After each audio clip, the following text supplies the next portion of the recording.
Hello dear students. Today we will continue with our second chapter, that is whole numbers. In last module we have studied about the properties of whole numbers. There we have studied about only one property, that is closure property.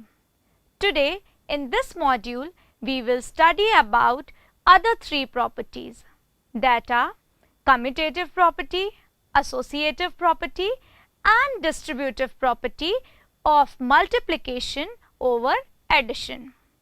Let's begin today's module. Tell me one thing. अगर मैं आपको बोलूं आपको shoes पहन रहे हैं तो क्या आप पहले लेफ्ट पैर में पहनोगे? Is it necessary? या आप राइट में भी पहन सकते हो. So there is no any order. चाहे आप लेफ्ट में पहले पहनिए या राइट में पहनिए, no any order is there. If I give you one more example, let us suppose you have a pastry with you and a cup of ice cream with you. I want to eat pastries first, but someone else want to have a cup of ice cream first.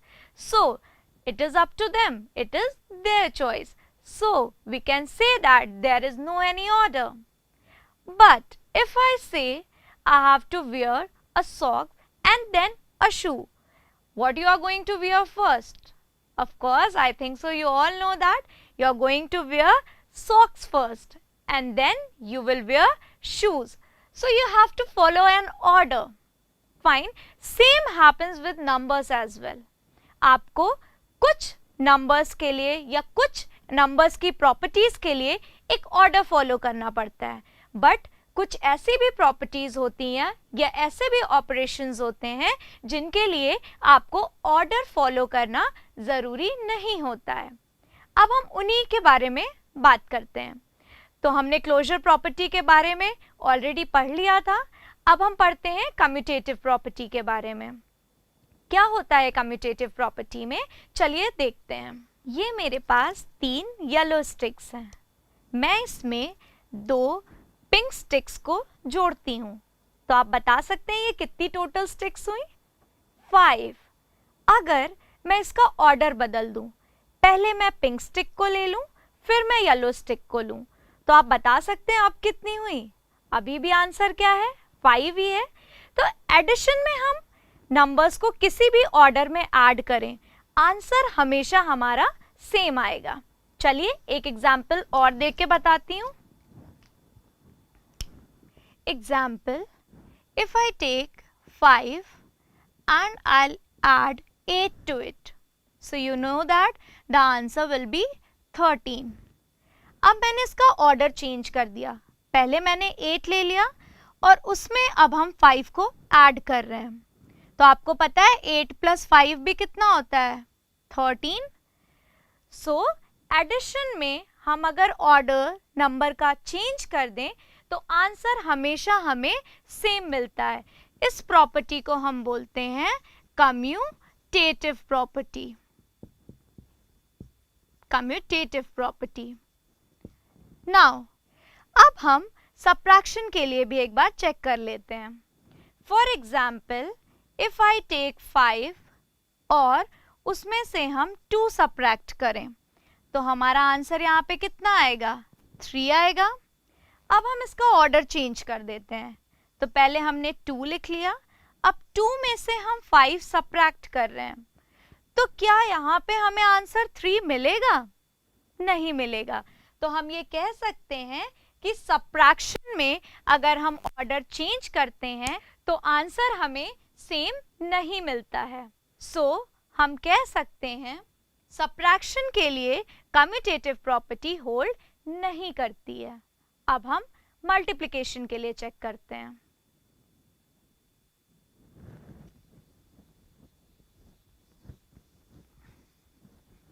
Example, अगर हमने 3 में 4 को multiply किया तो कितना आएगा?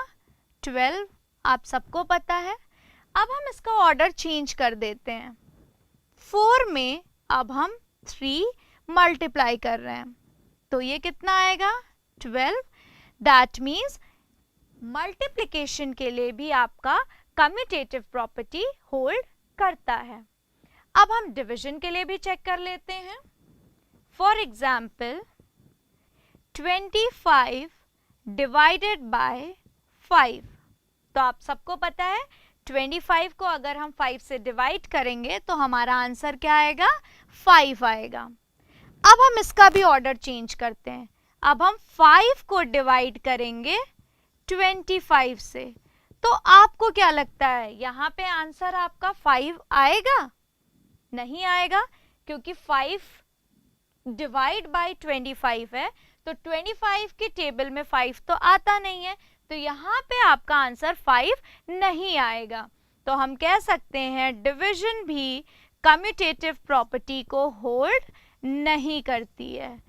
It does not hold commutative property. Fine, so we can conclude that only addition and multiplication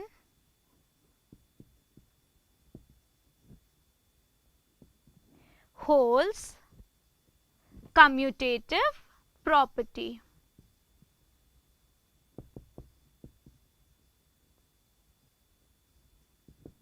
Fine. Now we will study about our third property, that is associative property. Let's check what is associative properties. Again I have these 3 yellow sticks with me, 2 pink sticks with me and 1 orange stick with me. Fine. If I ask you to count it, you will say how many sticks are there? 1, 2, 3, 4, 5, 6. 6 sticks are there. Now I am changing the order of these sticks as well. क्या कर रहे हैं हम?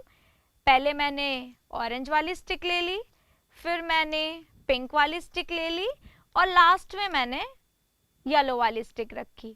अब आप मुझे add करके बता सकते हैं कितना आएगा? तो it will be 1, 2, 3, 4, 5 and 6। That means अगर हमारे पास 3 नंबर भी हैं और हम उन्हें किसी भी तरीके से किसी भी ऑर्डर में ऐड कर रहे हैं तो हमारे पास सेम आंसर आता है। अब हम इसको एक एग्जाम्पल के साथ देखते हैं।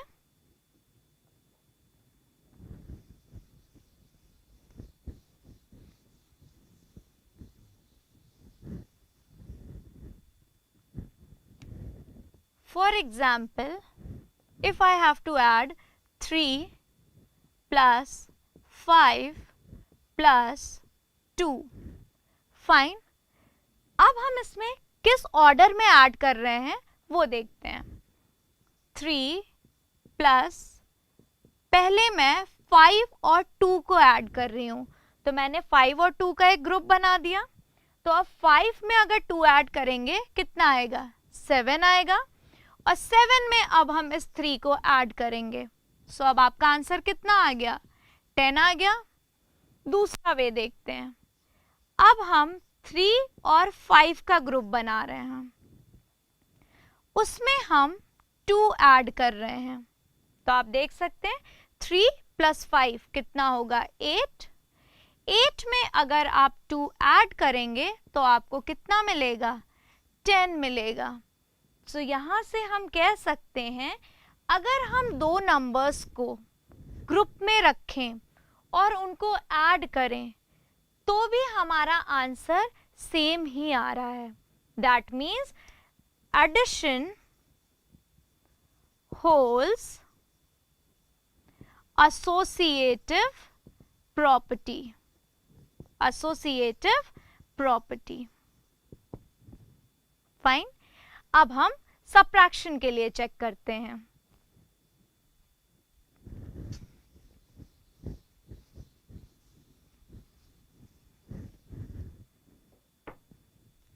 For example 8 subtract 3, then we have to subtract 1. So I'll form a group first. So let us suppose I'll take this group first. Fine. So 8 minus 3 minus 1 will give you 2. अब 8 में से 2 minus करेंगे तो कितना आएगा? 6 आएगा। अब हम दूसरा ग्रुप लेते हैं, 8 माइनस 3 माइनस 1। अब हमने 8 और 3 को ग्रुप में रखा, तो अगर हम 8 में से 3 सब्ट्रैक्ट करेंगे तो कितना आएगा 5, और 5 में अगर हमने 1 माइनस किया हमारा आंसर कितना आ गया 4। क्या ये आंसर सेम आ रहे हैं? बिल्कुल नहीं। That means subtraction does not hold associative property.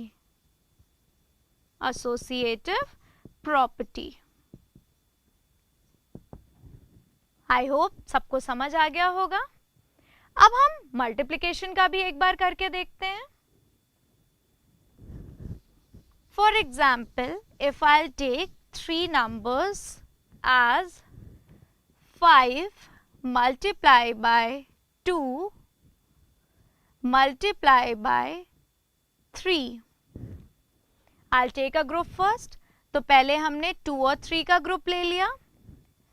5 multiply, अब 2 और 3 का ग्रुप पहले लिया है तो 2 इंटू 3 कितना होता है 6, एंड 5 इंटू 6 कितना होता है 30। फाइन।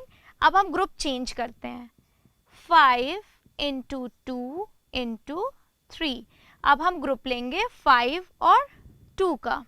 5 इंटू 2 आपको पता है 10 आएगा। अब 10 में अगर हम 3 को मल्टीप्लाई करेंगे तो हमारा आंसर कितना हो गया 30 हो गया। तो हम यहाँ कह सकते हैं मल्टीप्लिकेशन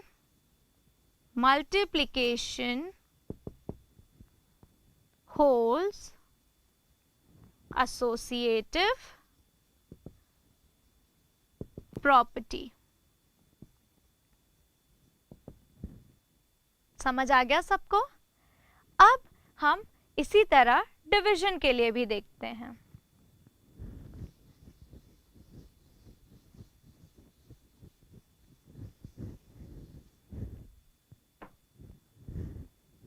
लेट अस सपोज हमारा नंबर है 24 डिवाइडेड बाय 6 डिवाइडेड बाय 2। अब हम ग्रुपिंग कर लेते हैं, तो पहले हम 6 और 2 का एक ग्रुप बना लें। सो 24 डिवाइडेड बाय 6 डिवाइडेड बाय 2। अब यहाँ देखिए आप 6 डिवाइडेड बाय 2 आंसर कितना आएगा 3, and then 24 divided by 3 this will be 8। 24 divided by 3 कितना होता है 8 होता है। अब हम ग्रुपिंग चेंज करते हैं, 24 डिवाइडेड बाय 6 एक ग्रुप में ले लिया, divided by 2, so this will B 4। 24 divided bye 6 कितना होता है 4, डिवाइडेड बाय दिस 2, तो आपका आंसर अब कितना आएगा 2 आएगा। क्या 8 और 2 इक्वल आ रहे हैं? बिल्कुल नहीं। अब यहाँ पे जब हमने 6 और 2 का ग्रुप किया था आंसर 8 आ रहा था, और जब ये वाला ग्रुप किया था तो हमारे पास आंसर 2 आ रहा था। तो आप देख रहे हैं दोनों में आंसर आपका सेम नहीं आ रहा है, एक जगह 8 आ रहा है एक जगह 2 आ रहा है। तो हम कह सकते हैं division does not hold associative property.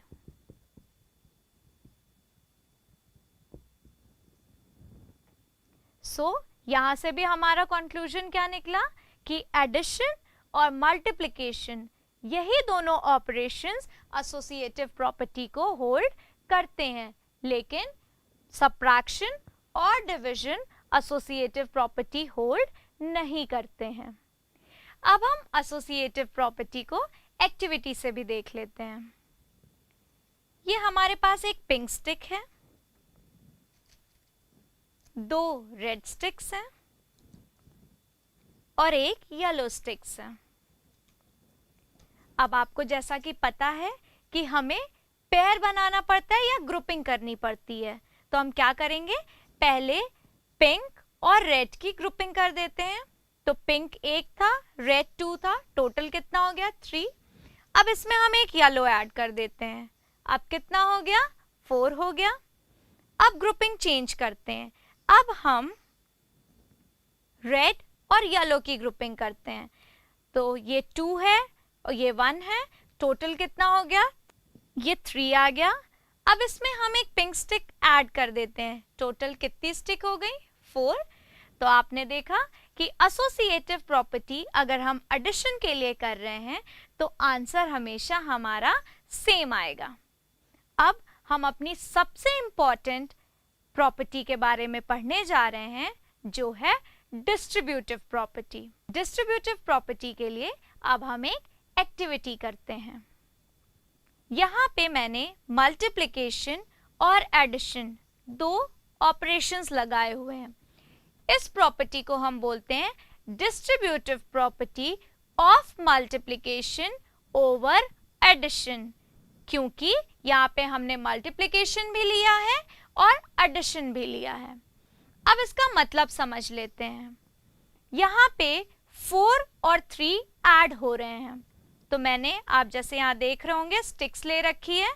4 red sticks हैं एंड 3 ब्लू स्टिक्स हैं हमारे पास। अब 4 और 3 का एडिशन तो हमने यहाँ दिखा दिया। अब ये कितनी बार मल्टीप्लाई हो रहा है? तो यू कैन सी 2 टाइम्स। तो इसीलिए मैंने इसको 2 बार ले लिया है। एक बार 4 + 3 यहाँ है, एक बार 4 + 3 यहाँ है। अब आप काउंट करके इसे देख सकते हैं, आंसर कितना आएगा? 1 2 3 4 5 6 7 8 9 10 11 12 13 14। तो हमारा आंसर कितना आना चाहिए? 14। अब आपको डिस्ट्रीब्यूटिव वर्ड से ही समझ आ रहा है कि डिस्ट्रीब्यूट करना है। अब डिस्ट्रीब्यूट क्या करना है? डिस्ट्रीब्यूट का मतलब होता है बांटना। क्या बांटना है हम वो देखते हैं। अब हम इन 3 स्टिक्स को यहाँ पे रखते हैं और इनके नीचे जो 3 स्टिक्स थी इनको भी रखते हैं। यहाँ पे आप क्या देख रहे हैं? 2 रोज हैं और 3 कॉलम्स हैं। इसका मतलब हम इसको क्या कह सकते हैं? 2 × 3। अब हम रेड स्टिक्स को भी रखते हैं।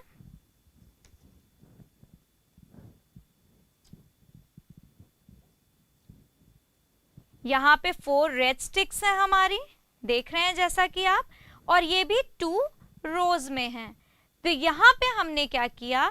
4 स्टिक्स जो रेड वाली थी और 3 स्टिक्स जो ब्लू वाली थी, इनको डिस्ट्रीब्यूट कर दिया, अलग अलग कर दिया। अब हम आंसर चेक करते हैं कि हमारा आंसर सेम आ रहा है या नहीं। तो देखते हैं। पहले हम रेड स्टिक्स को काउंट कर लेते हैं।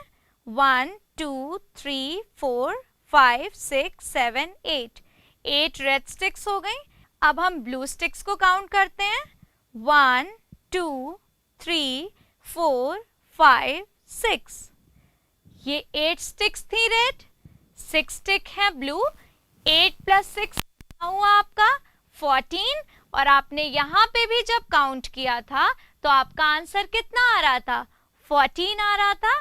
दैट मीन्स अगर हम ब्रैकेट के अंदर जो नंबर दिए होते हैं उनको डिस्ट्रीब्यूट करते हैं तो आंसर हमेशा हमारा सेम ही आता है। अब हम एक और एग्जाम्पल देख लेते हैं।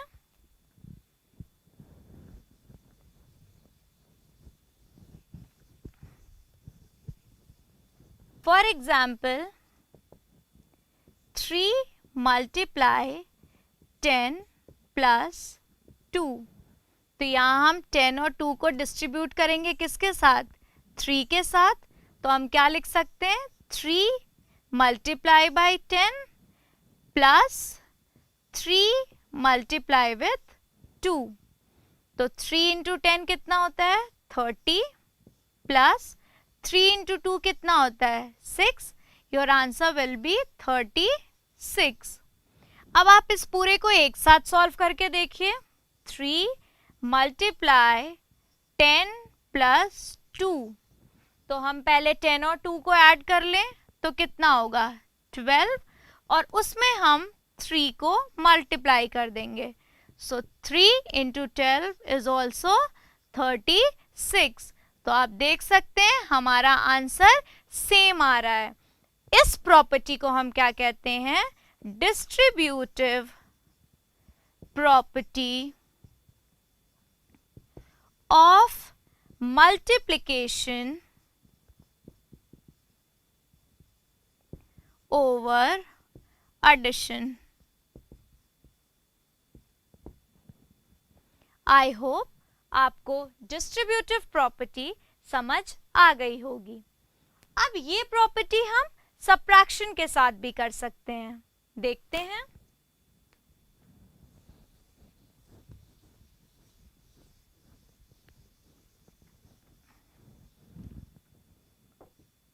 अगर हमने लेट अस सपोज एक एग्जाम्पल लिया 4 मल्टीप्लाई बाय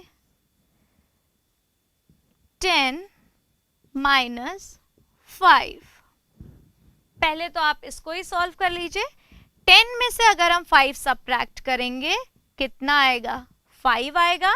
और उसमें अगर हम 4 मल्टीप्लाई करेंगे तो हमारा आंसर कितना हो जाएगा? 20 हो जाएगा। अब हम डिस्ट्रीब्यूट करके देखते हैं 10 को 4 के साथ और 5 को भी 4 के साथ। सो यहाँ हो जाएगा 4 इंटू 10। अब ध्यान से देखिएगा, यहाँ माइनस साइन है तो आप यहाँ पे माइनस साइन लगाओगे और क्या लिखेंगे? 4 into 5। So 4 into 10 is 40 minus 4 into 5 is 20। तो 40 में से अगर हम 20 माइनस करेंगे तो आंसर भी कितना आएगा? 20 आएगा। यहाँ पे भी आंसर आपका क्या आ रहा है? सेम आ रहा है। इसे हम बोलते हैं डिस्ट्रीब्यूटिव प्रॉपर्टी ऑफ मल्टीप्लिकेशन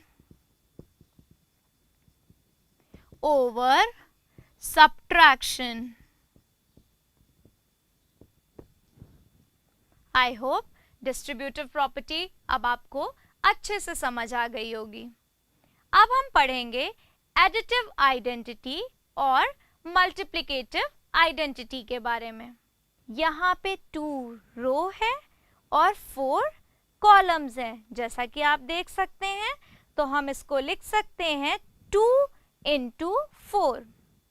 एक चीज और आपने देखी कि 2 4 के साथ भी मल्टीप्लाई हो रहा है और 2 3 के साथ भी मल्टीप्लाई हो रहा है।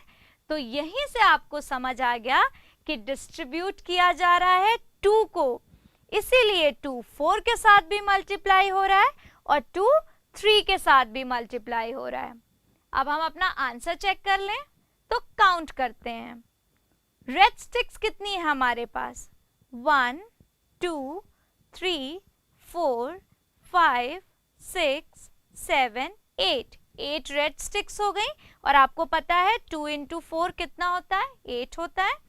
ब्लू स्टिक्स काउंट कर लें 1 2 3 4 5 6। और आपको पता है 2 इंटू 3 भी कितना होता है? 6। अब आप ऐड करके देखिए, यहाँ आंसर आ रहा था आपका 8, यहाँ आंसर आ रहा था आपका 6। 8 प्लस 6 कितना होता है? 14। तो आप कह सकते हो जब आपने यहाँ नंबर सॉल्व किया था तो भी आंसर आपका 14 आ रहा था, यहाँ सॉल्व किया तो भी आंसर 14 आ रहा है। इस प्रॉपर्टी को हम distributive property of multiplication over addition बोलते हैं। अब हम एक और एग्जाम्पल बोर्ड पे चेक कर लेते हैं। For example 4 multiply with 10 plus 2।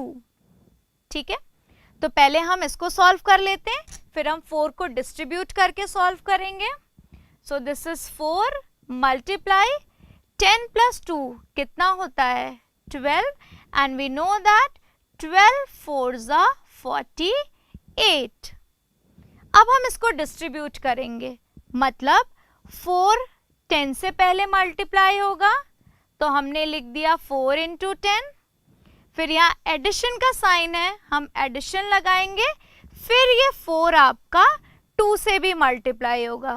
That means 4 multiply with 2। So 4 into 10 is 40 plus 4 into 2 is 8 and 40 plus 8 will give you 48. और आप देख रहे हैं यहाँ पे भी 48 आ रहा है और यहाँ पे भी 48 आ रहा है। इस प्रॉपर्टी को हम बोलते हैं distributive property of multiplication over addition.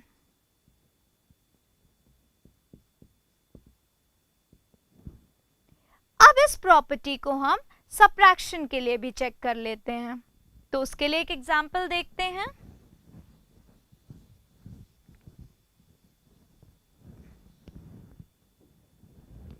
Four multiply with 7 minus 2। Fine, so पहले हम इसे सॉल्व कर लें। This is 4 multiply with 7 minus 2 कितना होता है 5। So 4 multiply by 5 will give you 20। अब हम डिस्ट्रीब्यूट कर लें 4 को, 7 के साथ भी मल्टीप्लाई कर लें और 2 के साथ भी मल्टीप्लाई कर लें, तो हम क्या लिखेंगे 4 इंटू 7।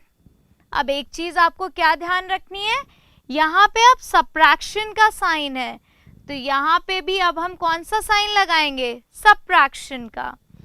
फिर क्या करेंगे 4 को 2 से भी मल्टीप्लाई करेंगे, 4 मल्टीप्लाई बाय 2। 4 इंटू 7 कितना होता है 28 माइनस 4 इंटू 2 कितना होता है 8। अब हम 28 में से अगर 8 सब्ट्रैक्ट करेंगे तो हमारा आंसर कितना आएगा 20 आएगा। और आप यहाँ देख रहे होंगे आंसर यहाँ पे भी 20 आ रहा है, यहाँ पे भी 20 आ रहा है। इसको हम कहते हैं distributive property of multiplication over subtraction। I hope आपको distributive property addition as well as subtraction के लिए क्लियर हो गई होगी। अब हम पढ़ेंगे आइडेंटिटी के बारे में।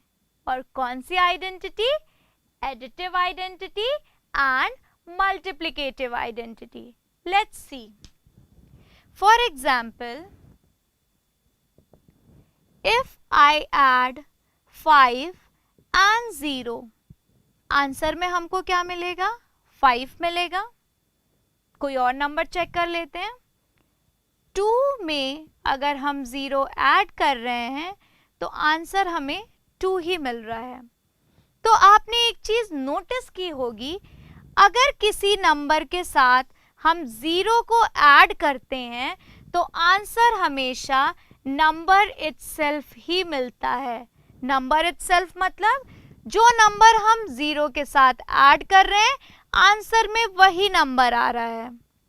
दैट मीन्स अगर 5 में 0 ऐड कर रहे हैं तो आंसर 5 ही आ रहा है, मतलब 5 की आइडेंटिटी तो चेंज हो ही नहीं रही है। यस, तो 0 को हम क्या बोल देते हैं एडिटिव आइडेंटिटी कहलाती है। और क्यों 0 ही एडिटिव आइडेंटिटी कहलाती है, क्योंकि 0 को हम किसी भी नंबर के साथ ऐड करते हैं तो वो नंबर अपनी आइडेंटिटी नहीं खोता है। कैसे नहीं खोता है, क्योंकि आंसर में हमेशा हमें सेम नंबर मिलता है जिस नंबर से हमने 0 को ऐड किया है। अब अगर हमने एडिटिव आइडेंटिटी के बारे में बात की है तो हम मल्टीप्लिकेटिव आइडेंटिटी के बारे में भी बात करते हैं। मल्टीप्लिकेटिव आइडेंटिटी, अब आपको सोचना है हम ऐसा कौन सा नंबर लें, लेट अस सपोज मैंने 5 ले लिया, इसको मैं किससे मल्टीप्लाई करूं कि आंसर में मुझे 5 ही मिले। तो आप सब बहुत जल्दी बोल दोगे 1 से। यस और no, because 5 into 1 will give you 5. Let's take another example. 3 into 1 will give you 3. Yes or no? So here 1 is known as multiplicative identity. Why? क्यों हम 1 को ही multiplicative identity कह रहे हैं? Because अगर हम 1 से किसी भी नंबर को मल्टीप्लाई करते हैं तो हमें आंसर हमेशा नंबर इटसेल्फ ही मिलता है. तो आपको ये ध्यान रखना है कि 0 आपका एडिटिव आइडेंटिटी होता है और 1 आपका मल्टीप्लिकेटिव आइडेंटिटी होता है. आई होप आपको एडिटिव आइडेंटिटी और मल्टीप्लिकेटिव आइडेंटिटी समझ आ गया होगा. तो चलिए अब हम देख लेते हैं आज हमने क्या क्या पढ़ा. सबसे पहले हमने कम्यूटेटिव प्रॉपर्टी के बारे में पढ़ा. कम्यूटेटिव प्रॉपर्टी जो कि एडिशन और मल्टीप्लिकेशन होल्ड करते हैं. उसके बाद हमने पढ़ा एसोसिएटिव प्रॉपर्टी के बारे में. एसोसिएटिव प्रॉपर्टी ये भी एडिशन और मल्टीप्लिकेशन ही होल्ड करते हैं. फिर हमने पढ़ा डिस्ट्रीब्यूटिव प्रॉपर्टी के बारे में. याद है जिसमें ब्रैकेट के बाहर जो नंबर था हम उसको डिस्ट्रीब्यूट कर रहे थे. So distributive property of multiplication over addition. Addition के लिए भी देखा एंड सबट्रैक्शन के लिए भी देखा. इससे रिलेटेड आपके बहुत सारे क्वेश्चंस एक्सरसाइज में दिए हैं. लास्ट में हमने पढ़ा एडिटिव आइडेंटिटी जो कि होती है हमारी 0, मल्टीप्लिकेटिव आइडेंटिटी जो होती है 1.